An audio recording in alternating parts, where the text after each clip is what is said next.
हमारी पार्टी के विचार श्रृंखला में आप सबने 2 दिन पहले का मिर्विंदा करार हमारी पीबी मेंबर को सुना है। कल बिहार के राज्य सेक्रेटरी अमित अवधेश कुमार को सुना और आज हम उत्तर प्रदेश में पुलिस राज्य और कानून व्यवस्था पर चर्चा करेंगे। आज का जो दौर है कोविड-19 के कारण समूची विश्व की मानवता के सामने बहुत बड़ा संकट उत्पन्न हुआ है, बहुत बड़ी चुनौतियां आकर खड़ी हो गई हैं। किंतु इस दौर में भी, इस आपदा के काल में भी पूंजीवादी सरकारें अपनी आदत, अपने नियम और अपने उसूल के अनुसार कॉर्पोरेट्स के मुनाफा बढ़ाने में लगी है और उस काम को प्राथमिकता दे रही है बजाय कि कोविड-19 से मुकाबला करने की। भारत की जो स्थिति है हमारे देश की, वो बहुत ही चिंताजनक है। बहुत तेजी के साथ कोरोना संक्रमण का प्रसार हो रहा है और उत्तर प्रदेश में भी ये बड़े तेजी के साथ पांव पसार रहा है और हमारे लिए बड़ी चिंता की बात है इसका कैसे मुकाबला किया जाए। उत्तर प्रदेश में इस महामारी के मुकाबले के लिए जो उत्तर प्रदेश की सरकार है, भारतीय जनता पार्टी की योगी सरकार, वह पूरी संजीदगी के साथ काम नहीं कर रही है। हालांकि हमारे प्रधानमंत्री मोदी जी ने इस योगी सरकार के तौर तरीके जो उसने कोविड-19 से मुकाबले के लिए अपनाया है की बड़ी प्रशंसा की है, तारीफों के पुल बांधे हैं और कहा कि विश्व में इसकी चर्चा है। और हकीकत में जिस प्रदेश केरल की विश्व में चर्चा है उसका नाम भी उनके गले से ऊपर नहीं आया। लेकिन हकीकत तो हकीकत है, उत्तर प्रदेश में हॉस्पिटल्स की कमी है, बेड की कमी है, टेस्ट कम हो रहे हैं, लोग दर दर की ठोकरें खा रहे हैं हॉस्पिटल में बेड पाने के लिए, रास्ते में भटकते हुए उनकी मौत हो रही है, 24 घंटे लाशें पड़ी हुई हैं, कोई उनका हाल चाल लेने वाला नहीं। उत्तर प्रदेश में होम क्वारंटाइन को प्रतिबंधित कर दिया है, लेकिन जो टेस्ट में गांवों में मोहल्लों में संक्रमित लोग पाए जा रहे हैं उन्हें घरों में छोड़ दिया गया है, अस्पताल तक उन्हें ले जाया नहीं जा रहा। इस तरह की जो निपटने की शैली है जिसको मोदी जी ने प्रशंसा की है, जनता इसको अच्छी तरह समझ रही है। जनता पूरी तरह से परेशान है और प्रधानमंत्री को यह समझना चाहिए कि झूठ की मां पहाड़ नहीं चढ़ती है। इस तरह से तारीफों के पुल से योगी सरकार की जो ये नाकामियां हैं वो छिप नहीं सकती। इस विपत्ति में भी जो काम सरकार को करना चाहिए था, सबको लेके चलने की, सीपीआईएम ने, वामपंथी दलों ने यह सुझाव दिया था कि सारे दलों की एक समन्वय समितियां बनाइए जिसके कार्यकर्ता गांव-गांव तक लोगों को जागरूक करेंगे, सहायता और राहत में मदद करेंगे। किंतु योगी सरकार ने उसको नहीं माना और ये सरकार तो तानाशाही और दंड के बदौलत कोरोना से लड़ रही है, पुलिस के और भय के बदौलत कोरोना से लड़ रही है। शायद ये पहली सरकार है जिसने एक कानून बनाया है, कैबिनेट से पास किया, जो कोरोना को छिपाएगा या जो अस्पताल से भागेगा उसे 3 साल तक की सजा हो सकती है और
घमंडात्मक तरीके से और झूठी घोषणाओं के आधार पर कोविड-19 से निपटना चाहती है। उत्तर प्रदेश की जनता बहुत ही दहशत में है और कोरोना एक दहशत के रूप में खौफ पैदा करते हुए उत्तर प्रदेश के 20% आबादी के लिए पैदा हुई। उत्तर प्रदेश के जो मुस्लिम हैं 20% के लगभग जिनकी आबादी है, सिस्टमेटिक तरीके से उनको टारगेट किया गया है। उन पर आर्थिक हमले, सामाजिक हमले, शारीरिक हमले किए गए। उनके दिलों में एक दहशत है। इतनी बड़ी आबादी उत्तर प्रदेश की अपने को बिल्कुल अकेला पराया समझ रही है और इस कोरोना काल में भी जिस तरह से तबलीगी जमात के नाम पर प्रदेश के मुसलमानों के खिलाफ एक अभियान चलाया गया, नफरत का अभियान, उनको कोरोना महामारी फैलाने का पर्याय बना दिया गया और इस काम में मुख्यमंत्री सहित पूरी सरकार, मंत्री, उसका प्रशासन, आरएसएस, भाजपा, सबकी ताकत मिल करके और उत्तर प्रदेश और देश से प्रकाशित होने वाले कुछ मीडिया जो बिके हुए लोग हैं, जिनके मालिक बिके हुए हैं, और इलेक्ट्रॉनिक मीडिया ने धुआंधार प्रचार करके मुस्लिमों को एक पराया और एक डर का कि उनके अंदर एक खौफनाक स्थिति पैदा कर दी। लोग भयभीत होने लगे। सरकार के मंत्रियों तक ने बयान दिया कि मुस्लिम ठेले वालों से सब्जियां न खरीदी जाए, उन पे हमले कराए गए।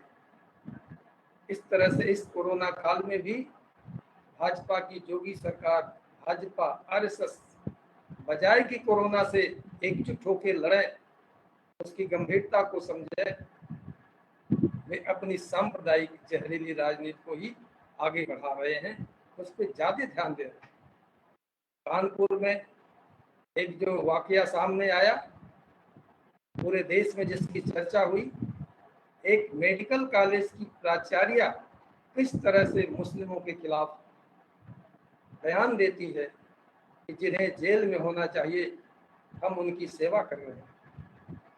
यह साबित करता है वो अकेली एक प्राचार्य नहीं, उत्तर प्रदेश में इस तरह के लोगों को, आरएसएस के लोगों को पूरी तरह से बैठा दिया गया है तमाम उच्च पदों पर, तमाम संस्थाओं में, और वो अपने आरएसएस के राजनीति को, उसकी विचारधारा को आगे बढ़ा रहे हैं। इस प्रदेश में जहां एक तरफ इस सरकार का आतंक है, वहीं पर इस सरकार ने बड़े ही सुनियोजित तरीके से जनता को आतंकित करने का काम किया और जनतंत्र तथा लोकतांत्रिक अधिकारों को कुचलने का काम किया। पूरे प्रदेश में राजनीतिक गतिविधियों पर प्रतिबंध लगाया गया। 144 हमेशा लगी रहती, लेकिन यह प्रतिबंध केवल विरोधी दलों के लिए, यह प्रतिबंध भारतीय जनता पार्टी और आरएसएस के लोगों के लिए नहीं। विरोधी दलों को ताले में बंद कर दिया गया है और भारतीय जनता पार्टी के लोग अपने अभियान में, अपने राजनीतिक प्रचार में खुलेआम घूम रहे हैं, उन पे कोई कार्रवाई नहीं होती। जनवादी अधिकारों को कुचलने का काम जिस तरह से जोगी ने किया है, जो उसके तानाशाही का एक चरित्र है, वह शायद ही इसके पहले किसी सरकार ने उत्तर प्रदेश में इस तरह का काम किया। एक एक करके इस तरह के कानून लाया इस कोरोना काल में भी, मजदूरों के खिलाफ, किसानों के खिलाफ। और जब मजदूर विरोधी कानूनों का विरोध शुरू हुआ तो यह घोषणा किया कि जो विरोध करेगा उसे राष्ट्रीय सुरक्षा कानून के तहत गिरफ्तार किया जाएगा। किसानों के खिलाफ मंडी कानून को खत्म कर दिया, उनको बड़े व्यापारियों के हवाले कर दिया इस तरह से एक एक करके ये सरकार किसानों मजदूरों पे हमला कर रही है और इसके निर्णयों को, इसके जन विरोधी कदमों को अगर कोई विरोध करने के लिए आगे आता है तो उसे महामारी एक्ट के नाम पर, उसे NSA के नाम पर, जेल के नाम पर, उत्पीड़न के नाम पर पूरे प्रदेश में भयभीत किया जा रहा है, उसे गिरफ्तार किया जा रहा है, उसे जेलों में भेजा जा रहा है। कई जिलों की रिपोर्ट है कि जिलाधिकारियों ने मांग पत्र तक लेने से इनकार कर दिया। कई जिलों में जिलाधिकारियों ने अपने कार्यालय से बाहर एक बॉक्स बनाया है जिसमें कोई भी मांग पत्र डाल सकता है, लेकिन जिलाधिकारी उससे मिल नहीं सकता। ये स्थिति उत्तर प्रदेश की। उत्तर प्रदेश में योगी सरकार अपने विरोधियों को एक एक करके इस तरह से व्यवहार कर रही है ताकि कोई विरोध की आवाज उठा न सके। हमने देखा उत्तर प्रदेश में जो CAA NRC के खिलाफ जिन लोगों ने आवाज उठाई थी, जिन लोगों ने आंदोलन किया था, बदले की भावना से उनके उत्पीड़न की कार्रवाइयां की जा रही, क्षतिपूर्ति के नाम पर उनसे वसूली की नोट से उनके घरों पे भेजा जाना, उनके कुर्की का आदेश दिया जाना, उनको जेल भेजना। ऐसे तमाम लोग हैं जिन पर NSA तक लगाया गया और ये सब काम ये सरकार संविधान, नियम, कानून को दरकिनार करके कर रही है। यहाँ तक कि उसने न्यायालय को भी अनदेखी करने की कोशिश की। अभी अच्छी बात है कि हाई कोर्ट ने सरकार के इस तानाशाहीपूर्ण कदम, उत्पीड़न और लोगों को का दमन करने, लोगों को डराने की कार्रवाई को फिलहाल हाई कोर्ट ने स्थगित कर दिया। अभी पिछले दिनों जो हमारे जन संगठनों और पार्टी के द्वारा आह्वान किया गया था, जिनमें हमारे साथियों ने शिरकत की थी, कई जिलों में उन पे महामारी एक्ट की तरह के तहत कार्रवाइयाँ की गई, उन पे मुकदमे कायम किए गए हैं और कई जगह पे दबिश भी दी जा रही। उत्तर प्रदेश की सरकार जब सत्ता में आई उस समय से ही लगातार तानाशाही के रास्ते पे चल रही। मजदूरों, किसानों के आंदोलन को, सरकार की नीतियों का विरोध करने वाले राजनीतिक दलों, सामाजिक संगठनों, पत्रकारों को डंडे के बल पर कर चुप कराना चाहती है और अपनी राजनीति को जनता में फैला करके, जनता में ले जा करके अपने झूठे और धोखे भरी जन विरोधी कदमों को उचित ठहराने की पूरी ताकत से ये काम कर रहे हैं। हमें मालूम है कि उत्तर प्रदेश एक ऐसी सरकार है जिसके मुख्यमंत्री ने मुख्यमंत्री की कुर्सी पर बैठते ही ऐलान किया था कि अपराधी उत्तर प्रदेश छोड़कर भाग जाएं वरना ठोक दिए जाएंगे। उत्तर प्रदेश को संभवतः यह गौरव हासिल है, उसे एक पहली बार ऐसा मुख्यमंत्री मिला है जो सीधे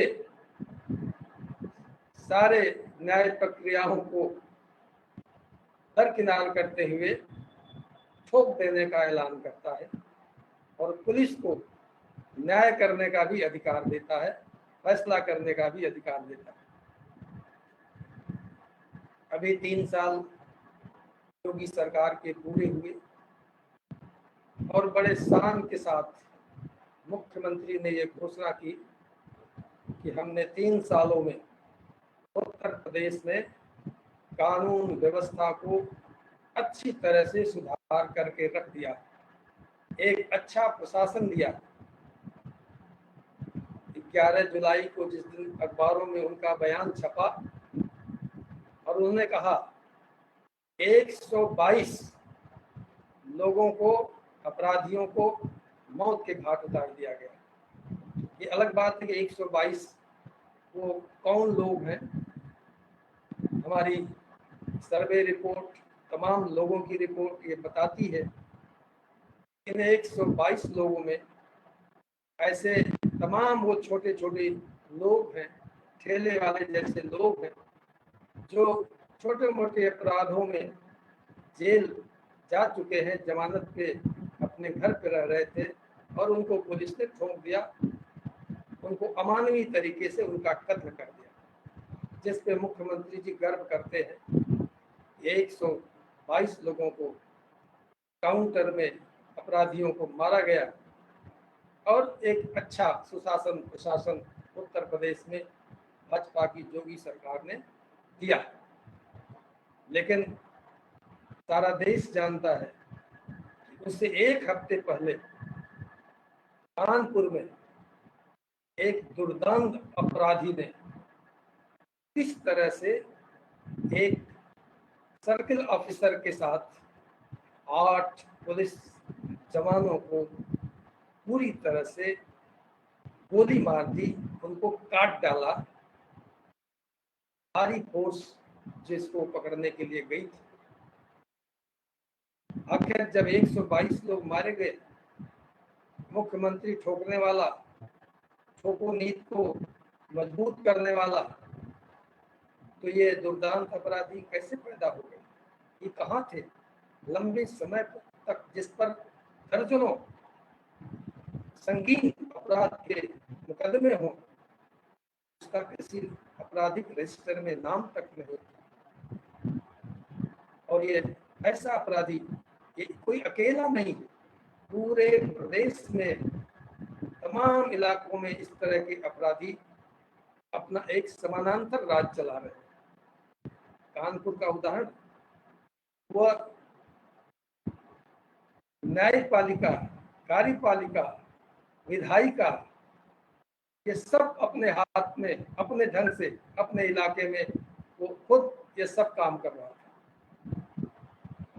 वो लोगों की पंचायतें करता था, लोगों को दंड देता था, टैक्स वसूलता था और फैसले करता था। ये सब जोगी राज में हो रहा था। लेकिन जोगी राज में मुख्यमंत्री जी ये कह रहे हैं कि हमने सुशासन दिया। एक कानपुर की घटना ने इनके सारे सुशासन की पोल खोल करके रख दी। उत्तर प्रदेश में अपराधियों, अधिकारियों, मंत्रियों, विधायकों का एक ऐसा जबरदस्त गठजोड़ है जो जनता को आतंकित और भयभीत कर रहा है।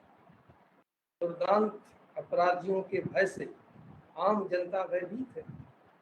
थाने पे उसकी सुनवाई नहीं, पुलिस में सुनवाई नहीं, जिसका नतीजा होता है तो अपराधियों को ही अपना सब कुछ मान करके बैठती है और उनके इशारे पे जनता काम करती है। ये तो जोगी के सुशासन की हल है।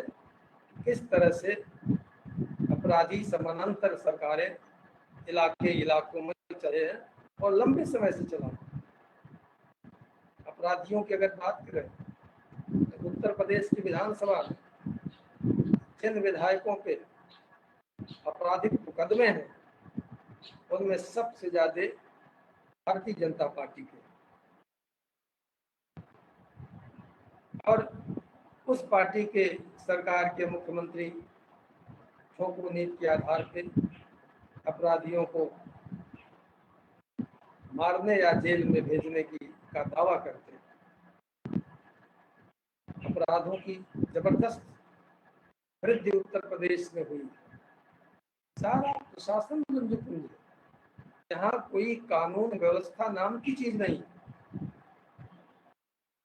सुप्रीम कोर्ट जो हमारे देश का सबसे सबसे ऊपर का न्यायालय है, उसने तक पिछले साल अक्टूबर में ये टिप्पणी की थी कि उत्तर प्रदेश में जंगल राज है। इस प्रदेश में कानून व्यवस्था नाम की चीज नहीं रह गई।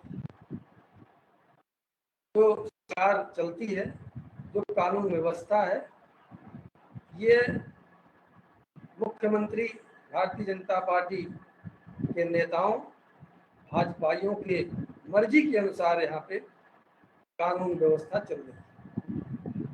यहाँ कानून का राज नहीं है, यहाँ भाजपा के नेताओं और मुख्यमंत्री के मर्जी का राज चल रहा है।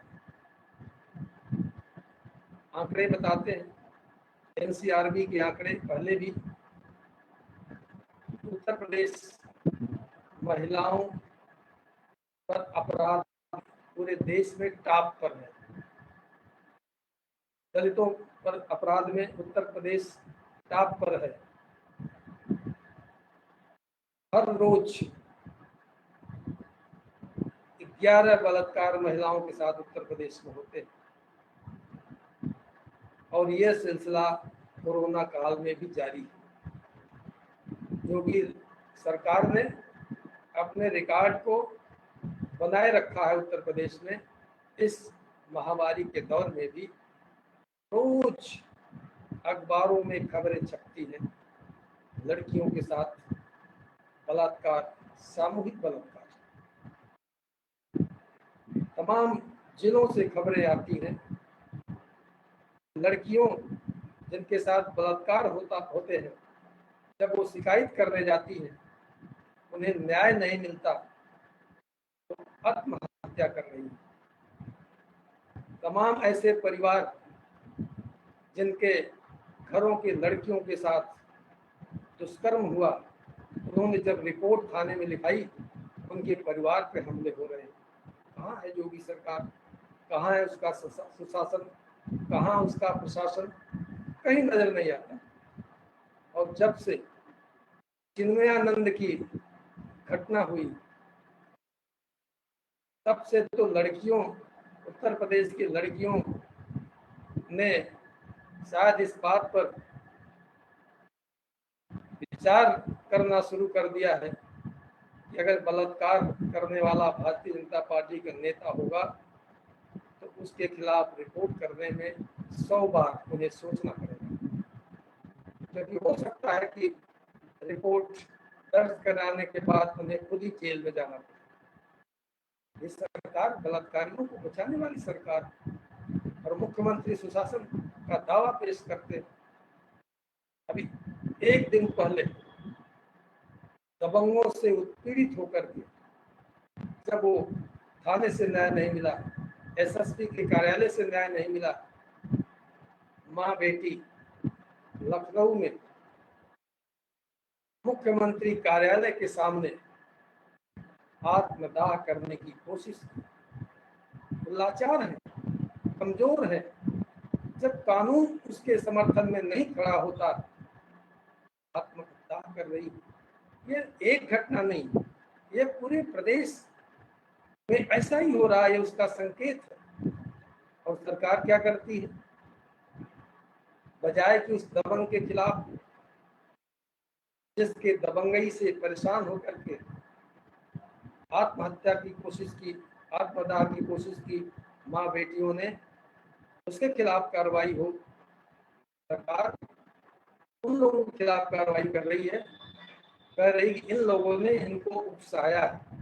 कुछ राजनीतिक लोगों के खिलाफ सरकार कार्रवाई कर। ये सरकार का रवैया है कि किस तरह से ये अपराध करने वालों को इससे बढ़ावा मिल रहा है। अपराध रोकने का तो सवाल ही नहीं। अभी भारतीय जनता पार्टी के नेताओं का, मंत्रियों का, विधायकों का भी नंगा नाच पूरे प्रदेश में जारी। सार्वजनिक संपत्तियों पर कब्जा करना, जंगल में आदिवासियों की जमीन पे कब्जा करना, जंगल पे कब्जा करना, जल पे कब्जा करना। आमतौर पे भाजपा के नेता इस पे लिप्त है पूरे प्रदेश में। और सरकार भू माफिया कानून, भू माफिया उन्मूलन कानून के आधार पे किसको उजाड़ रही है? जो गरीब, जो कहीं पोखरे पर कुछ झोपड़ी डाले, जो गांव सभा की जमीन पर कुछ झोपड़ी लगाए, जो भूमिहीन है, बिल्कुल कमजोर है, ऐसे लोगों की झोपड़ियां उत्तर प्रदेश के भू माफिया उन्मूलन के नाम पे उजाड़ी जा रही है। जबरदस्ती, दबंगई से अपने विचार के रंग को में दूसरों को रंगा जा रहा है। इलाहाबाद की घटना, एक दबंग मंत्री, कैबिनेट मंत्री ने इलाहाबाद में अपने गली में, घर के आसपास के सारे घरों को भगवा रंग में रंगवा दिया जबरदस्ती।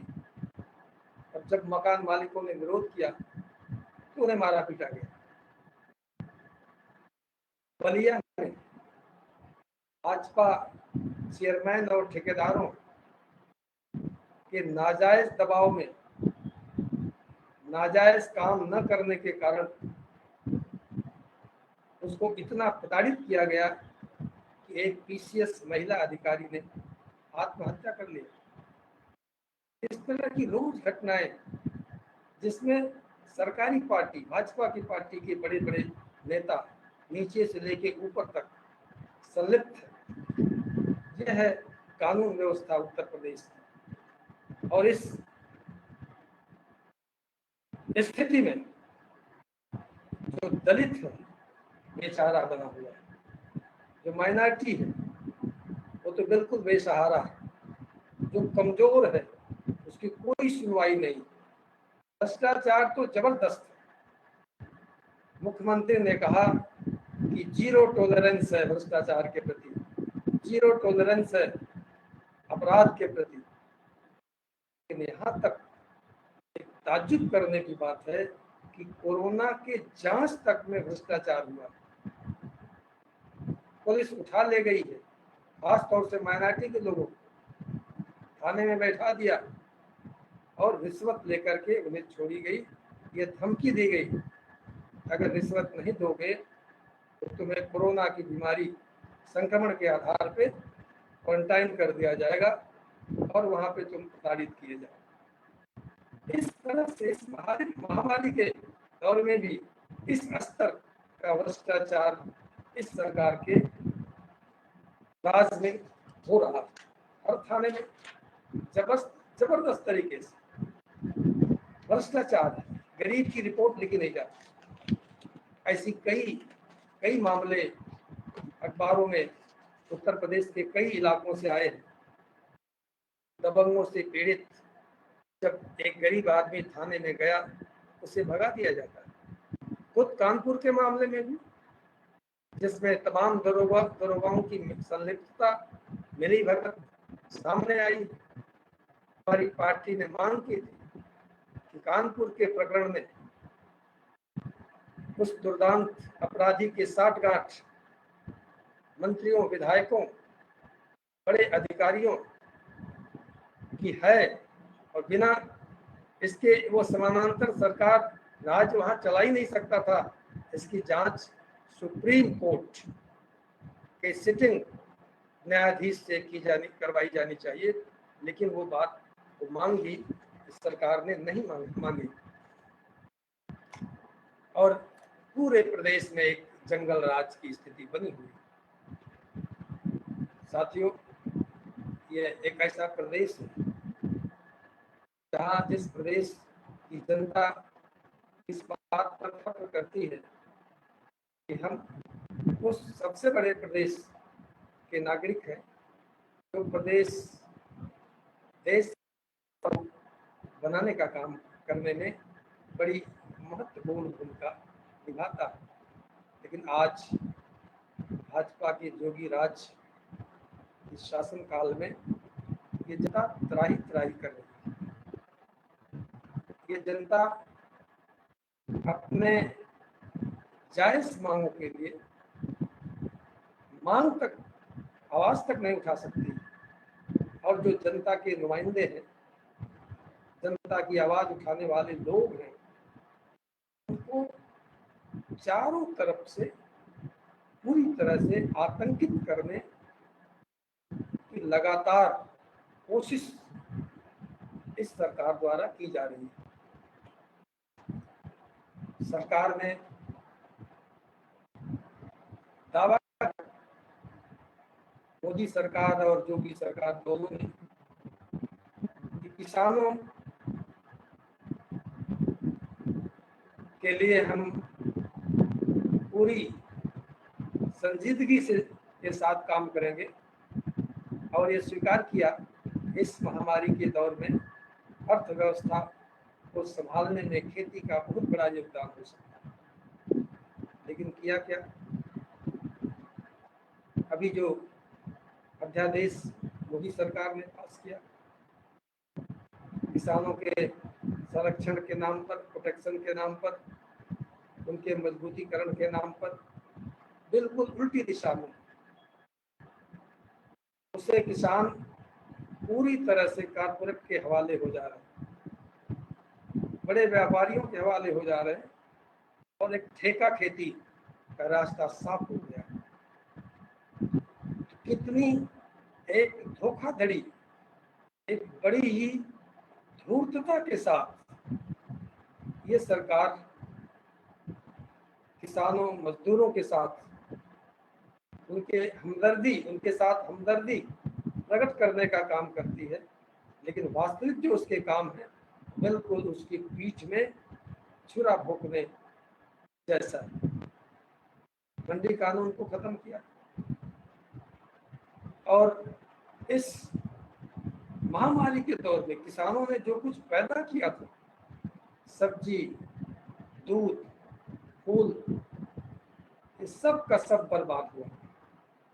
अगर कोई लायक सरकार होती, लोग शहरों में, बाजारों में सब्जियों के लिए तरस रहे हैं, भूखे हैं, लेकिन किसान की सब्जी, किसान का दूध फेंका जा रहा है, उसको कोई खरीदने वाला नहीं था।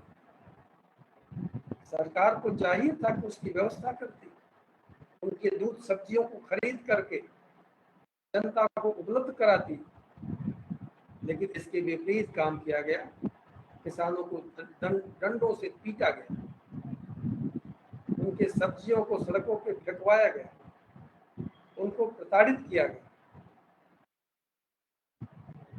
ये घोर किसान विरोधी सरकार का जो चरित्र है, इस कोरोना महामारी के समय में भी उसमें कोई कमी नहीं आई, बल्कि और ज्यादा बढ़ा। विपक्षी दलों को अंदर कर दो, और बड़े तेजी के साथ जो कोरोना महामारी के पहले नहीं हुआ था, वो जन विरोधी काम, वो जनता के ऊपर खुखार हमले मोदी और योगी सरकारों ने, भाजपा की सरकारों ने बड़ी तेजी के साथ किया। उत्तर प्रदेश में बड़ी संख्या में गरीब किसान, उन गरीब किसानों की कोई भी मदद ये सरकार नहीं करती। अभी किसानों को भी मीटर लगाने का, गांव में बिजली रेट बढ़ाने का ये प्रस्ताव ला रही है इस कोरोना का।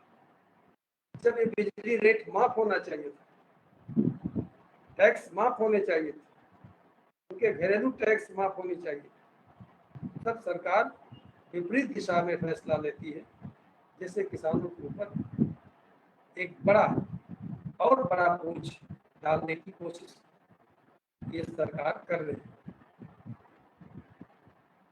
जहां तक प्रवासियों का सवाल, बड़ा शोर किया गया। केंद्रीय सरकार ने और प्रधानमंत्री जी ने भी इस मामले में भी उत्तर प्रदेश के मुख्यमंत्री की बड़ी तारीफें की। इन्होंने बहुत ही अच्छा साधन प्रवासियों को लिए मुहैया कराया, उन्हें वापस बुलाया। लेकिन हकीकत क्या है? हकीकत है, सरकार के अनुसार कुल 32 लाख प्रवासी उत्तर प्रदेश में आए। ये सरकारी आंकड़ा है जो सरकार को मालूम है, लेकिन ऐसे लाखों मजदूर और भी आए जिनका सरकार को पता नहीं, जो अपने साधनों से आए, जो बिना सरकार को बताए आए। जो संख्या प्रवासी मजदूरों की है उत्तर प्रदेश में बाहर से आने वालों की और ज्यादा है। इस सरकार ने कहा कि हम सारे प्रवासी मजदूरों को उत्तर प्रदेश में काम दें। योगी मुख्यमंत्री जी ने कहा ये हमारी संपदा है, मजदूर, उत्तर प्रदेश के मजदूर, हम इनकी सुरक्षा करेंगे और सबको अपने यहाँ काम देंगे। कहा हम इनका रजिस्ट्रेशन कराएंगे और लगभग 15 लाख के आसपास रजिस्ट्रेशन भी हुआ। और आगे कहा कि हम एक आयोग बनाएंगे रोजगार देने के लिए। उससे आगे कहा विदेशी कंपनियां आ रही हैं रोजगार देने के लिए, लेकिन रोजगार मिला कहीं? रोजगार दिख नहीं रहा, कहीं मिलता हुआ नहीं दिख रहा। मध्यम, लघु और सूक्ष्म औद्योगिक इकाइयों के आधार पर बड़े पैमाने पर प्रवासियों को रोजगार देने का ऐलान किया गया, घोषणाएं की गई। अभी तो कोई चीज जमीन पर दिख नहीं रही, तो केवल घोषणाएं हैं, करेंगे, ये देंगे, लेकिन दे नहीं रहे। और इधर प्रवासियों की हालत क्या है? जो प्रवासी आए उनमें सबसे ज्यादा संख्या 2 लाख से भी ज्यादा निर्माण मजदूरों की है। उनमें कारपेंटर, उनमें इलेक्ट्रीशियन, उनमें ड्राइवर, इनको काम नहीं मिल रहा। काम अगर कुछ मिला है तो मनरेगा के अंतर्गत काम मिला है, और वो भी बहुत कम मिला है। किसी को 1 दिन का काम, किसी को 2 दिन का काम, किसी को 1 हफ्ते का, किसी को 10 दिन, और अलग अलग मिला है।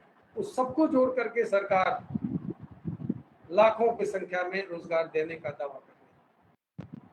हकीकत यह है ये रोजगार चंद दिनों का कुछ लोगों को मिला, वो भी सभी को नहीं मिला। और जो हमारे जिलों में हमारे कॉमरेडों ने सर्वे रिपोर्ट कुछ दी है, उससे पता चलता है ये जो मनरेगा में काम करने वाले प्रवासी मजदूर हैं, इनकी आज भी मजदूरी बाकी है, इन्हें मजदूरी नहीं मिल रही।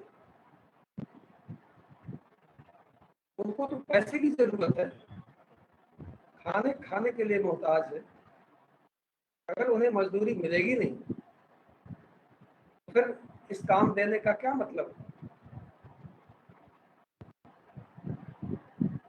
गांव में पहले से ही संकट है, और मनरेगा में जो अभी बरसात शुरू हो गई, ये जो थोड़ी बहुत काम मिलता था वो भी समाप्त हो गया, ठप पड़ गया।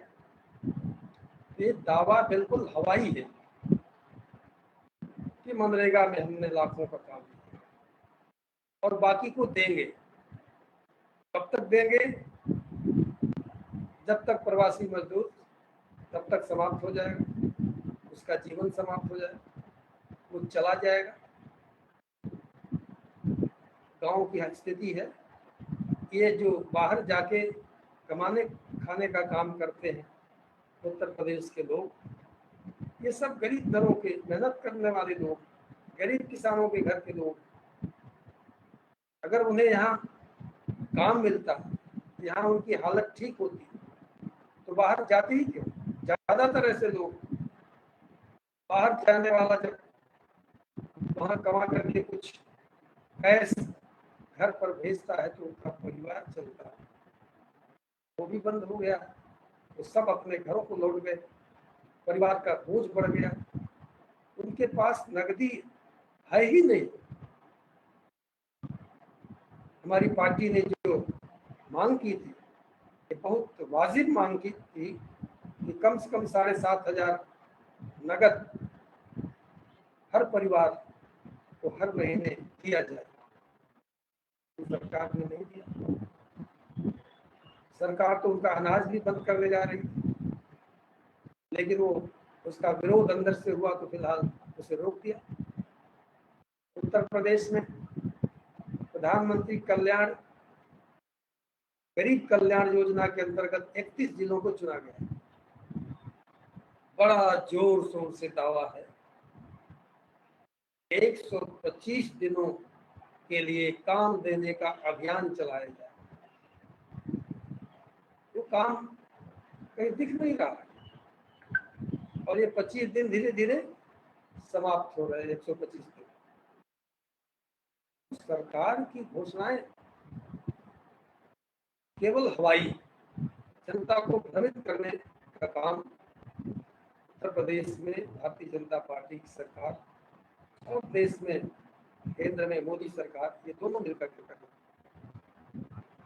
अभी जो गांव में संकट है, परिवारों में संकट है, जो प्रवासी मजदूर घर में है एक बोझ बन गए, घरों में झगड़े हो रहे हैं और फिर लोग वापस जाने लगे, जान हथेली पर लेकर घर लौटे थे कोरोना महामारी के दौरान, और फिर जान हथेली पर लेकर मजबूरी में फिर वापस जा रहे हैं। जिन प्रवासी मजदूरों को मालिकों ने कुछ किराया दिया है, साथ उनको वापस बुलाने का, वे जा रहे हैं। जिनको पास किराया नहीं तो नहीं जा पा रहे, वो हताश है, निराश है, वो पूरी तरह से किम कर्तव्य विगुण है कि कहाँ जाए, क्या करें। और उत्तर प्रदेश सरकार केवल घोषणा पर घोषणा करती जा रही है और ये इसकी जो एक चिर परिचित शैली है कि घोषणाएं करते रहे, धीरे धीरे लोग खुद ही घोषणा सुनने के आदी बन जाएंगे और फिर भूल जाएंगे कि हमने क्या कहा। तो प्रवासी मजदूरों की दर्दनाक बेरोजगारी के कारण, रोजगार न मिलने के कारण आत्महत्याओं की खबरें आ रही हैं। बहुत ही दहशत वाली स्थिति, बहुत ही चिंतनीय दयनीय स्थिति उत्तर प्रदेश में। कासगंज में रोजगार न मिलने की वजह से एक प्रवासी मजदूर ने फांसी लगा दी। अभी 2 दिन पहले बांदा जनपद में एक नौजवान प्रवासी मजदूर जो मुंबई से मई में आया था, उसके पास कुछ था ही नहीं घर में, खाने को नहीं, कोई देने वाला नहीं, सब परेशान हो, उसने आत्महत्या कर ली। मोदी के क्षेत्र बनारस में बच्चे को बेच दिया। एक पंखे के छोटे मोटे कारोबारी ने परिवार सहित आत्महत्या कर लिया। तमाम जिलों से इस तरह की खबरें आने लगी और एक बहुत भयावह तस्वीर ये उत्तर प्रदेश में प्रवासी मजदूरों सामने आएगी, क्योंकि सारे मजदूर वापस नहीं जा सकते। अब उत्तर प्रदेश की सरकार द्वारा सबको काम देने का तो सवाल ही नहीं, घोषणाएं जारी। ये स्थिति प्रवासी मजदूरों की है जिस पे बड़ा शोर मचाया जा रहा है और जिसकी प्रधानमंत्री ने भी बड़ी तारीफ की है योगी सरकार। इस तरह से उत्तर प्रदेश में ये सरकार, भारतीय जनता पार्टी, आरएसएस बड़े सुनियोजित तरीके से कोरोना महामारी को के ऊपर केवल कुछ काम दिखावा का करके, कुछ अस्पतालों की मदद करके, और जितनी जरूरत है उसमें कहीं भी उस पर संजीदगी नहीं सरकार की है, उस चैलेंज को स्वीकार किया जाए। संजीदगी इस बात में है कि भारतीय जनता पार्टी आरएसएस के एजेंडे को कैसे और ज्यादा जनता में मजबूत किया जाए, इसके लिए सरकार लगी हुई। काशी विश्वनाथ कॉरिडोर के लिए निरंतर काम हो रहा, दिन रात पैसे खर्च करके काम किए जा रहे। अयोध्या में राम मंदिर का तहलका है, बनने जा रहा है। ये सब काम इस पे इस सरकार की ज्यादा दिलचस्पी, क्योंकि उसके बहाने, उसकी चर्चा के आधार पर वो गरीब आदमी को समझते हैं, भूखे आदमी को भी अपने साथ जोड़ लें। उस काम में ज्यादा झुकाव है सरकार। सरकार पूरी तरह से किसान मजदूर विरोधी सरकार है। इस कोरोना काल में भी उसने अपने इस नीति का परित्याग नहीं किया है, उस नीति को आगे और बढ़ाया है, जन विरोधी नीति को, सांप्रदायिक नीति को बड़ी तेजी के साथ अंदर तक बढ़ाने का काम किया। गांव-गांव तक इन्होंने कुछ कैडर लगाए जो सांप्रदायिकता, नफरत के जहर को फैलाने का काम कर रहे हैं। तो कोरोना महामारी जिसमें सबको लेके चलना चाहिए, सामाजिक एकता की जिसमें जरूरत है, उस काम को ये सरकार नहीं कर रही है। इस सामाजिक विभाजन, भेदभाव और नफरत को बढ़ाने का काम कर रही है। ये सरकार है जिसने ऐसे लोगों को बढ़ाया, आरएसएस के लोग जिन्होंने माइनॉरिटी के ऊपर हमले किए, जिन्होंने पुलिस के ऊपर हमले किए, अगर वो भाजपा के हैं तो सम्मानित होते हैं। कानून व्यवस्था को पूरी तरह से ध्वस्त किया। एक पूरी तरह से जन विरोधी सरकार अपने नीतियों पे आगे बढ़ रही है। जो सब सर्वोच्च प्राथमिकता होनी चाहिए थी, मानवता की रक्षा का, प्रदेश की जनता को कोरोना से बचाने का, दूसरी बीमारियों से बचाने का। उत्तर प्रदेश में स्थिति यह है कि अगर किसी का एक्सीडेंट हो जाए, किसी को हार्ट की बीमारी, कोई कैंसर का मरीज किसी भी अस्पताल में जाने के बाद या तो उसे देखा नहीं जा रहा है या फिर उसे कोरोना की फॉर्मेलिटीज पूरा करने में कई दिन लगाया जा रहा है। ऐसे कई लोग, उसमें हमारे भी कई पार्टी के साथियों के साथ घटना घटी है, जिनको गंभीर बीमारी हार्ट की थी, लेकिन कोरोना की जांच में 2 दिन लगा और सरकार के रिकॉर्ड में ये सब कहीं नहीं है। गंभीर बीमारियों से मरने वालों का रिकॉर्ड ही नहीं। ये स्थिति उत्तर प्रदेश में ये है कि जनता बुरी तरह से त्रस्त और भयभीत है। और जो भी सरकार की बड़ी बड़ी बातें, टींग हाँकने वाली बातें,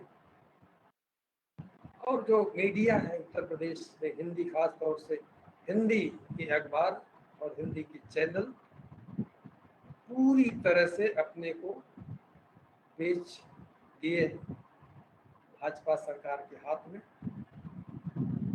जो सरकार बोलती है वही वो भी बोलते हैं। जो आम जनता के असली मुद्दे हैं, जो उनकी असली समस्याएं हैं, उस पर न तो सरकार ध्यान देती है, न सरकार तवज्जो देती है, और न तो ये मीडिया देता है।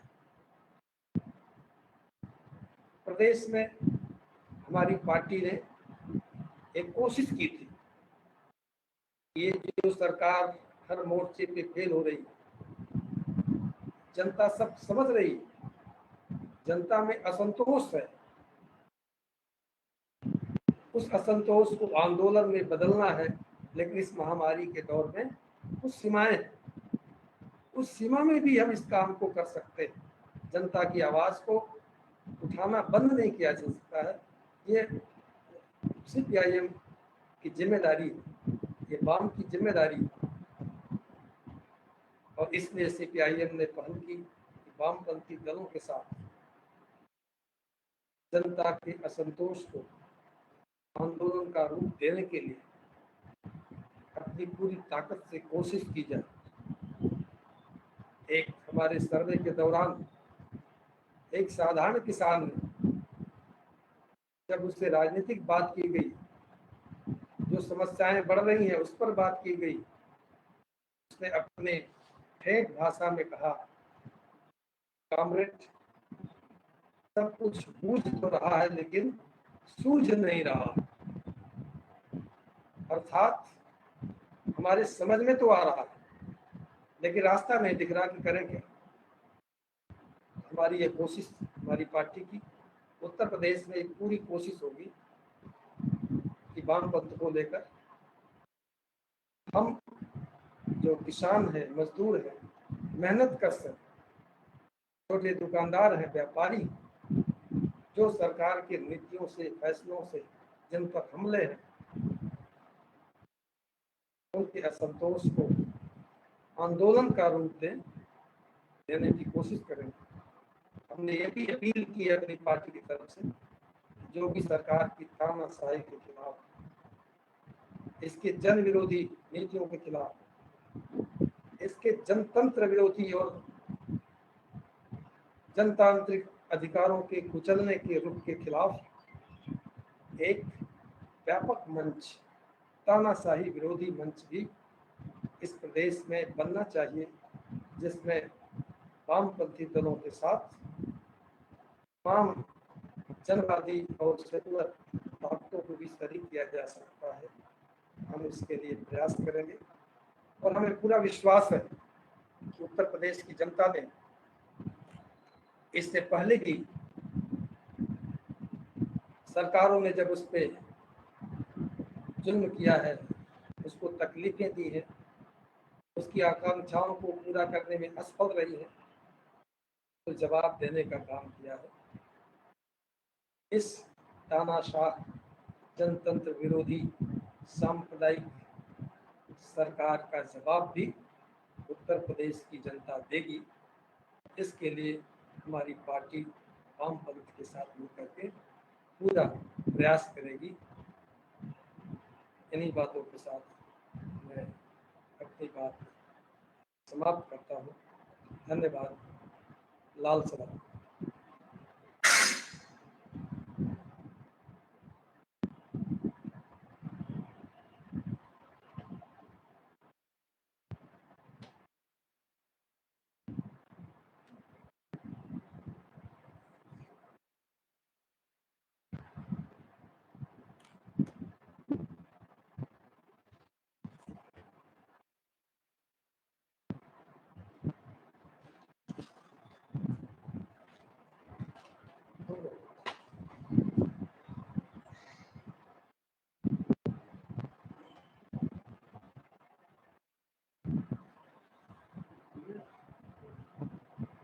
बस बंद कर दे इसको। तो मैसेज तो कुछ है नहीं इसमें, बाकी तो अपने मुझसे आप देख लेंगे।